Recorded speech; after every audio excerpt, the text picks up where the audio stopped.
Well, I think I'll just make a start because we've all got our lives to get on with. Thanks for coming. I don't know how to make the VC thing work, and Tom Farden's not here today, so he left me to cope, and I'm clearly not coping. Thanks very much. The title that Tom invented for me was a little more boring than this, so I changed it because I think it's good to have some insight into what we're going to be talking about. I'm William Anderson, if you don't know who I am. I'm from respiratory medicine originally, but I've been given this new role. Some people think it's a bit of a poison chalice, but I think it's a good opportunity, so we'll see where it goes. I'm not using this talk today as another screening tool for sleep apnea. We've got enough of them, and hopefully you'll manage to stay awake throughout the course of the next 20 or 30 minutes or so. If you want to pitch in and ask any questions, then please do so. Be as informal as it needs to be. So what are we going to talk about? Well, why do we need a Rotas team in NHS Tayside is probably the biggest question you're asking. Who are we? What's the team? Who's in the team? Who does it involve? What are we going to be doing? I think that's quite important. And then the biggest question of all is, so what? Why will it potentially make a difference? You may or may not know this already, but there are 85 separate junior doctors' rotas in Tayside, at which point I nearly ran away, but didn't, which is quite a lot and a lot more than I would have thought. There are a bit more in some of the bigger trusts, but it's roughly that similar sort of number. Because of that, it's very difficult to have oversight of the whole gamut of rotas, and often things are dealt with in the silos of their own clinical teams without necessarily thinking about linking up with other areas and learning from each other. So I think one of the main aims of what this role was intended to do is to try and bring things together a bit better. What already happens are things like training surveys, GMC visits, and obviously recurrent monitoring of junior doctors' rotas. These things are often, I think, seen as negative and often coming into the headmaster's office type of thing and very reactive. And what we'd hope to achieve from this new team is something that's a bit more proactive, a bit more let's find out what the problems are before they get reported and try and deal with them sooner rather than later, as well as obviously learning from areas of excellence and sharing that too. Clearly there will be areas of trainee dissatisfaction and disengagement, and again, without looking, we won't easily find out. And the three main strands of this really is looking at patient safety, the training needs of all our junior trainees, from FYs right the way up to ST7s, I think it goes as far as, and their health and wellbeing as well. So it's more than just about rotas. It gives us a chance to look under the stones, see what's going on, but it's not just about looking at individual rotas. It's not about the minutiae of how each individual rotas work necessarily, but hopefully opening up conversations between juniors and seniors about how their rotas and how their workplace is working for them. There have been a number of studies looking at wellbeing and health across different places. This is just one example of it from a recent paper in the Annals of the American Thoracic Society, which is obviously relevant to me. And they looked at this very thing about how do they engage frontline physicians and promote this thing called physician wellness. And it's really about addressing one of the problems they were facing, which was physician burnout, which then leads on to a lot of the other problems that we can see. And just to summarise really, what they found was that it was best when the solutions actually came from the front line, not just top down from leaders or administrators. Equally, there had to be buy-in from the leadership. It was no good just saying we want to change stuff but with no impetus or ability to be able to do so. And what they did, they recognised that the junior members of the team, as we see with our new FY doctors, have quite significant early career pressures. They're coming into jobs, some of them have maybe never had a job before, and there's all the pressures that go with that. and they need probably more support initially than some of the other training groups who have been around a wee bit longer. Some of the simple solutions that they came up with, this was fairly specific to their particular unit. It was a critical care unit, but I think a lot of it applies across the board. Simple things like call handling, who does it, do you need multiple levels, do you just need a single level? They changed it easily and were able to allow the trainees to have a bit more sleep.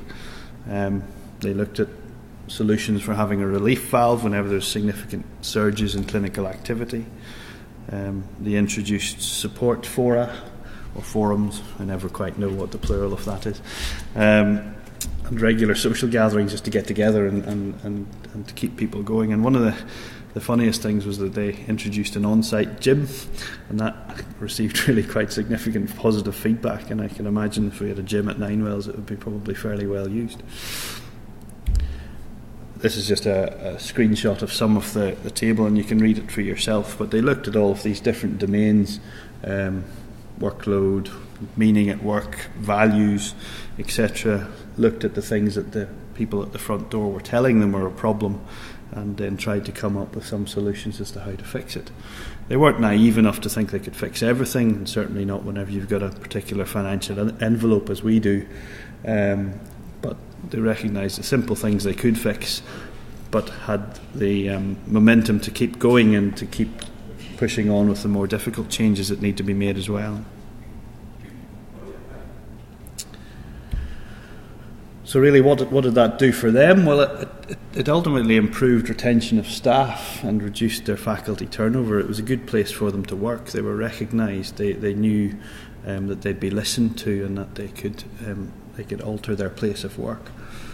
The collective voice, so a bigger group of people saying this is what we need to change, led to improvements that weren't necessarily new ideas. These things had been thought about before, but it was individuals that had raised them, and nothing could or had ever been done about it. And then there was this significant momentum that would keep going because there was this continuous local engagement to improve. And I think that's something that we would strive for in this particular new team, to try and achieve a number of these sort of very generic outcomes, but equally very important to the working environment and indeed the trust. So who are we? Well, I'm one of them, but there are other people. This was something I threw together in 5 minutes, but as you can see, we've got significant links to different places. Horizontally, we've got our HR Rota lead, who is Fiona Puller, who's just sitting there. Horizontally in the other direction is the Director of Medical Education, who's currently John Davidson. And the three of us really will work together in a kind of triumvirate in this process, bringing different things to the table to try and understand what's going on and what needs to be done. Clearly there are other links, so we've got a direct seat at the table of the medical leadership team, so any issues that are raised we can bring them directly to them, and each and every one of them is engaged in and supportive of making this work for them because of the issues they have had over the years within their individual departments. You can imagine that me alone or just a few of us wouldn't be able to get round the whole gamut of 85 different rotas. That would be crazy. Fortunately, there's been some money, it's coming in a slightly roundabout way from the Scottish Government to look at improving what's called professional compliance, which is part of this PCAT term. And there's been sessional time given to some consultants to help me and Fiona and John with that. And we've currently got 3 consultants in place, and hopefully get a 4th in the near future, just so we can kind of divide and conquer the workload. But obviously central to all of this is the trainees, and without their significant involvement, none of this is ever going to work. It comes back to the issue of getting the front line people telling us what they need and what the problems are and where we need to go, and they will probably should have been in the centre of that chart, but I thought of it too late. But they clearly are key to what we do in all of this. As I've said, the big round table at the top are very behind this and want to make it work. But it's also made several other people very happy. So I've never seen John Davidson so happy in my life, but he has become so, having this role now within the sort of service area. And Fiona is also very happy because she's got support now and is not just a lone voice crying in the wind anymore, which is good. So what are we actually going to do? And as the hint suggests, it involves everybody, as we've discussed. Some of you will have heard of this before, others won't. This is called a professional compliance analysis tool. It's just a quality improvement framework and a tool that's been developed by NHS Scotland to be rolled out across all the different boards. And it just so happened that this was starting to come through whenever the board decided that my particular role needed to come into existence, so the two were able to dovetail together quite nicely. And it does exactly what it says in the tin. So it has these three key strands that I described before. So we've got patient safety, quality training, and health and wellbeing of the trainees as the three key elements. Again, as I've said before, it's important that this is locally owned, and what I mean by that is local to the units in which these rotas and trainees are currently existing, such that any changes or improvement can have a direct impact both on them and the trainees around them. And as I say, the whole process seeks to bring juniors and seniors together to discuss these things rather than the sort of bipartisan or bipolar sort of way it can work sometimes. What sort of things will we look at in patient safety? Fairly simple stuff, but important. So handover, this is a thing that keeps coming round and round in trainee and GMC surveys. It's something that doesn't happen very well, and we can now begin to proactively look at what these issues are and do something about it. It's also very helpful that my role is also sort of looking after the hospital at night aspect of things from a medical point of view, so handover is obviously very important in that regard as well, so the two will go hand in hand. Responding to surges in activity, that is difficult when you've got a limited workforce, gaps in your rotas, but again, if we explore the reason for gaps in rotas and do something to try and improve that, then that might get better. Using or employing other types of people to do different types of work has also proven useful. So for example, physician's assistants or support workers in high intensity areas have been very useful, and I think something that will probably need to be expanded going forward. And fatigue is obviously something that can impact on your decision-making skills, so making sure that you get appropriate rest. Goes without saying that quality training is what we're all after. Does it duplicate what the deanery and what the DME and everything are doing? Absolutely, but it doesn't make it any less important. And as I say, our role in this is to proactively examine what's going on rather than waiting for reactive surveys and responses. Looking at things like making sure you've got adequate exposure to the things you need to do in your curriculum, that you're progressing at the rate you should be, protected formal training time, and making sure that your educational supervision is appropriate as well. And then we come to the slightly more woolly bit of well-being. What does that mean? Well, you can pick any number of little pictures off the internet showing you what the different aspects of well-being are. We all kind of know what it means, and you can cut it up whatever way you like, but it is integral to having a healthy workforce, and one that is successful in what it's supposed to be doing. Feeling valued, it's immensely important. It's part of what a team should be, making each other feel valued, getting enough rest and getting enough senior support and the teamwork surrounding that. So how does it work? It's pretty simple really. You've got there's a standard survey that the PCAT team put together initially, but the idea is that you would identify key stakeholders and people to come together at the start of the process with this sort of generic template. What they would do is they would keep the questions that are relevant, chuck the questions that aren't relevant, and put in things that they want to go in that are actually relevant to their specific area. Once those have been decided, then you engage the wider group of trainees to make sure those are indeed the right questions you want to be asking. Send the survey round, collate the results, and feedback with the same stakeholders and trainees again after about 2 weeks. So a very rapid turnover process, so it doesn't get lost in the system. The key element to all of this is being able to implement changes off the back of that, and that's where having the support of the senior medical leadership team is paramount in all of this. If we can't make changes on the back of what we're being told, then the whole thing is pointless and you just make people even more disillusioned about what's going on. So having the backing to be able to make the changes that we need to make is hugely important. And then obviously you complete the cycle again. It's not a one-trick pony. It's not something that you just do once and then forget about. It's something that will continue to happen as time goes on. But obviously you can't do everything at once, and you need a process to work through that. So this is sort of an example of what a stakeholder group might be initially. So you have a lead trainee, probably a senior trainee from the relevant area.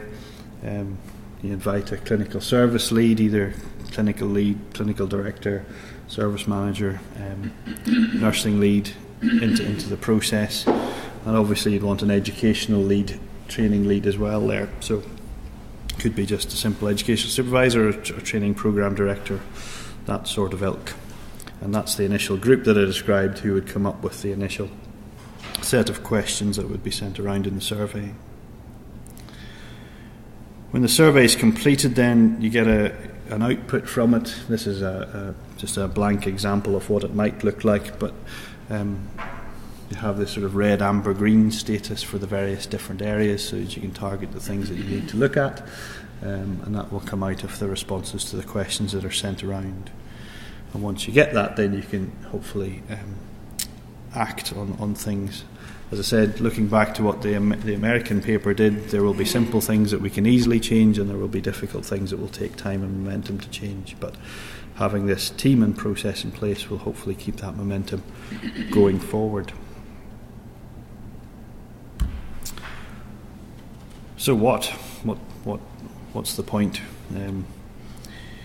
Talked a lot about this already, but it's important just to reiterate it. The difference to this process is that it's locally owned. Training surveys, GMC surveys don't really get down to necessarily the level of nitty-grittiness of a particular service that you would like. And the individual can tailor what they want the agenda to be in terms of that process. It's about engaging and actually empowering trainees to do this. This is not me coming around and asking lots of questions. It's actually getting the trainees to ask the questions themselves and feel engaged that actually this will result in improvements. It is mapped to what's already done through the deanery and the GMC, etc. But when I was discussing this with John Davidson, I think we see my role as the other side of the coin from his. So his is very much reactive whenever these triggered visits or whatever happen, and they have to then try and close the door after the horse is bolted, if you like, whereas we would hope to get in there first, deal with any issues before they arise, and then make his job ultimately a lot easier, which is why he is quite happy about this whole thing. As I say, proactively addressing any issues.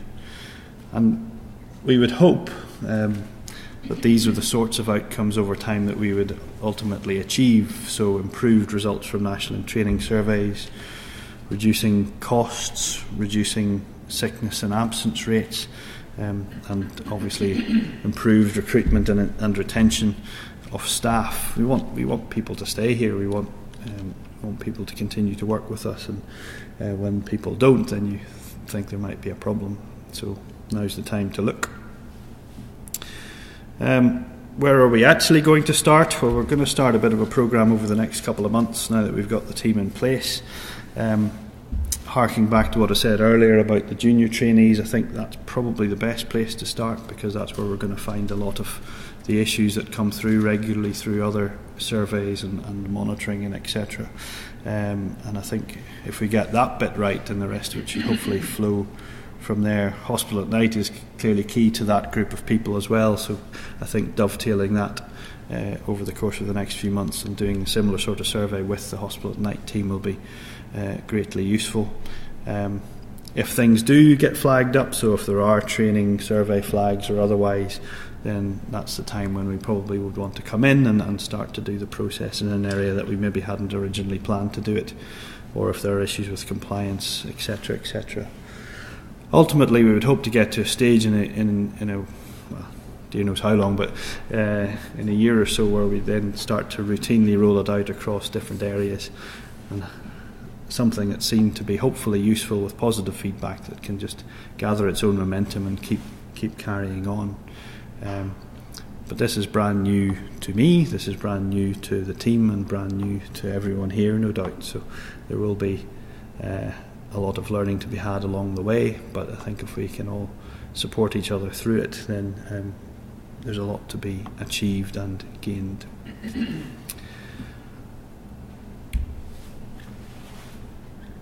Wasn't planning to talk for very much more, so if you've got any comments or questions, then please shout. Hugh, you look like you want to ask a question. Yeah, so thanks so much. That was really great. How often would you roll out a PCAT cycle? Is it every 4 months, every year? Often enough, but not too often. I think there's a danger that if you do it too frequently, then it loses its value, and people just then get survey fatigue. Equally, if you do it too infrequently, then you might miss some things along the way. It will dictate itself because of the volume of work that we have to do. So it won't be a rapid, it won't be very, very frequent. But we would hope to have kind of two strands of work. Those are the things that are urgent, that need to be done urgently, and then those things that we would carry on in the background that could be a bit more routine. Do you want a microphone?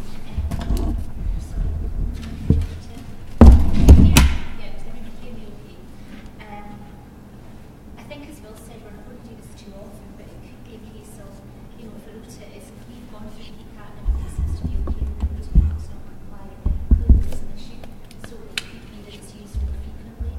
So across TC, hotspots are, so it might be that they go through the process more frequently.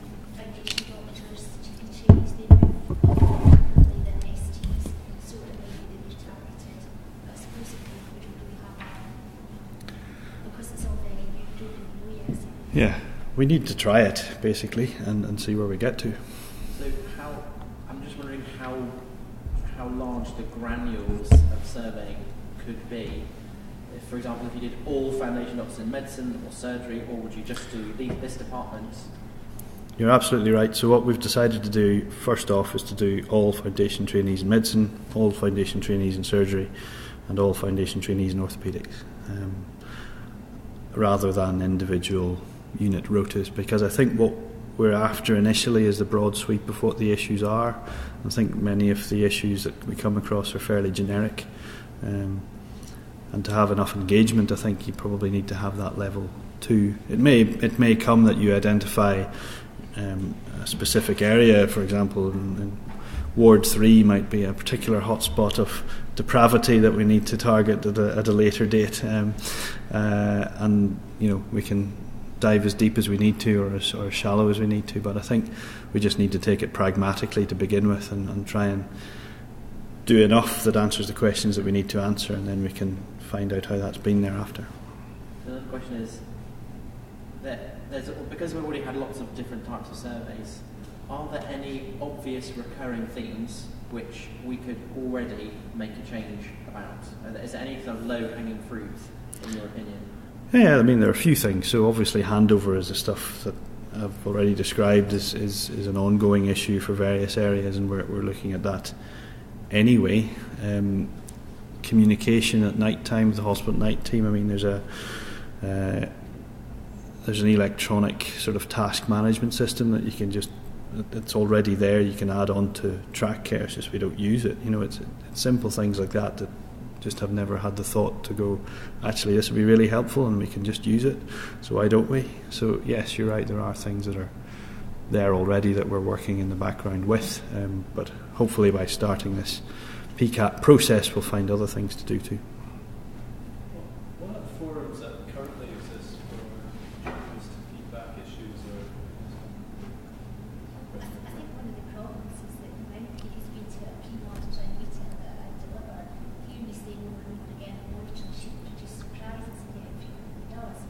And what we find is that, particularly with foundation knowledge, at the start of August, if we move monitor in October, we think that everything's okay, and then you find all of a sudden that there are issues because they haven't been getting breaks, they can't finish on time. So I think PCATs as well, it's going to provide a forum for doctors to actually talk open and frankly and say working